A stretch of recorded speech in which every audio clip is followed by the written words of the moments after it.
They said no train had passed through Echo Station in over 60 years. But that night, I heard the whistle. And a minute later, I saw someone I had buried 3 years ago, standing on the platform, waiting to board. I'm not the kind of guy who believes in ghost stories. I'm a sound engineer. I work with audio, logic, frequencies. I hear glitches and noise and figure out the technical explanation behind them. That's my thing. That's how I make sense of the world. So when my producer suggested we record a series about haunted sounds, I rolled my eyes.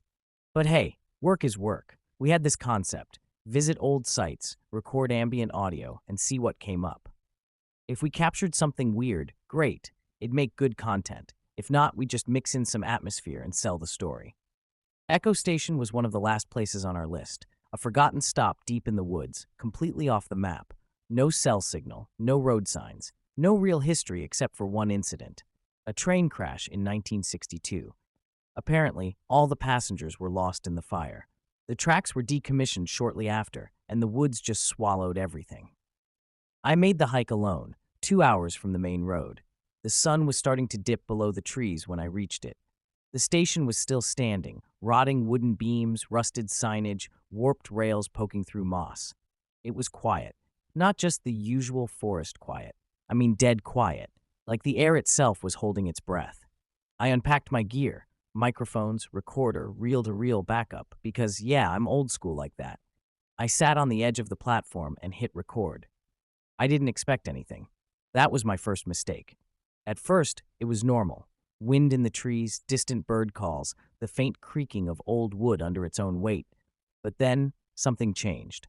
The temperature dropped. Not a breeze, just a sudden stillness, like the warmth had been pulled out of the air.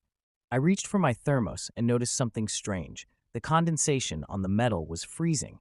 And then, through my headphones, I heard it. A whistle, long, low. Not from the forest, from the tracks.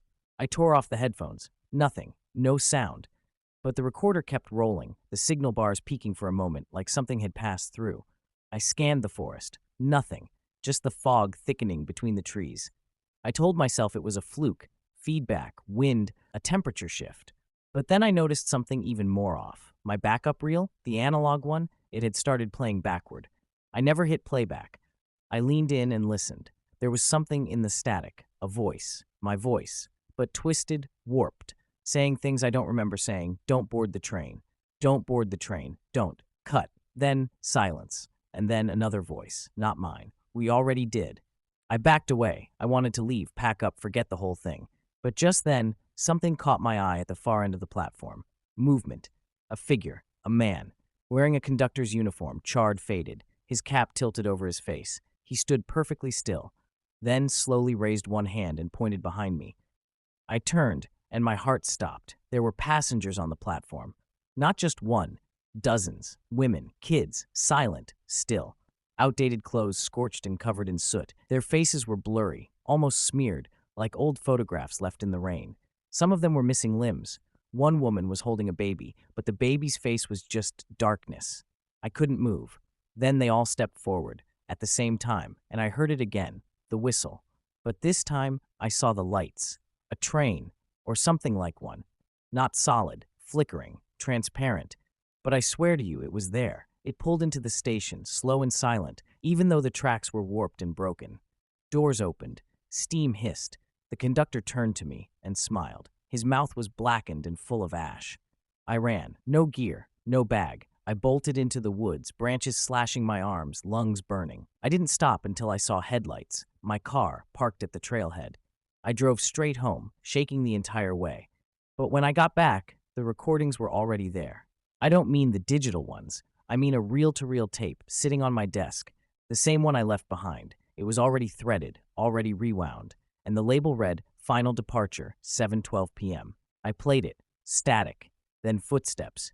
My voice, breathing hard, whispering, "They're coming," and then the sound of a train pulling in, louder, closer, and screaming, "Mine," and then silence. I destroyed the tape, I burned it, but the next morning it was back. Same tape, same label, sitting on my desk. The only difference? The time had changed. Now it read, "Final Departure, 11:43 p.m. That was exactly 5 minutes from when I found it. I threw it in the trash and left the house. I drove for hours trying to shake the feeling, but everywhere I went, I heard it. The whistle, faint, far off, but always there.